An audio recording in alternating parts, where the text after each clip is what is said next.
ದಕ್ಷಿಣ ಕಾಶಿ ನಂಜನಗೂಡು ಶ್ರೀ ನಂಜುಂಡೇಶ್ವರ ಸ್ವಾಮಿ ದೇವಾಲಯಕ್ಕೆ ಇಂದು ಹುಣ್ಣಿಮೆ ಪ್ರಯುಕ್ತ ಭಕ್ತ ಸಾಗರವೇ ಹರಿದು ಬಂದಿದೆ. ಸಾವಿರಾರು ಸಂಖ್ಯೆಯ ಭಕ್ತರು ಭೇಟಿ ನೀಡಿ ದೇವರ ದರ್ಶನ ಪಡೆದುಕೊಂಡರು.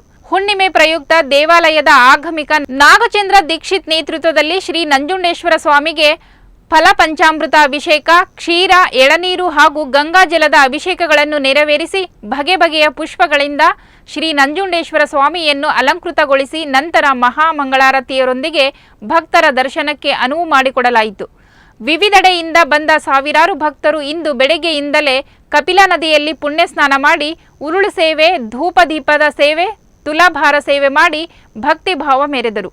ಇನ್ನು ಯಾವುದೇ ಅಹಿತಕರ ಘಟನೆಗಳು ನಡೆಯದಂತೆ ಬಿಗಿ ಪೊಲೀಸ್ ಬಂದೋಬಸ್ತ್ ವ್ಯವಸ್ಥೆ ಕಲ್ಪಿಸಲಾಗಿತ್ತು.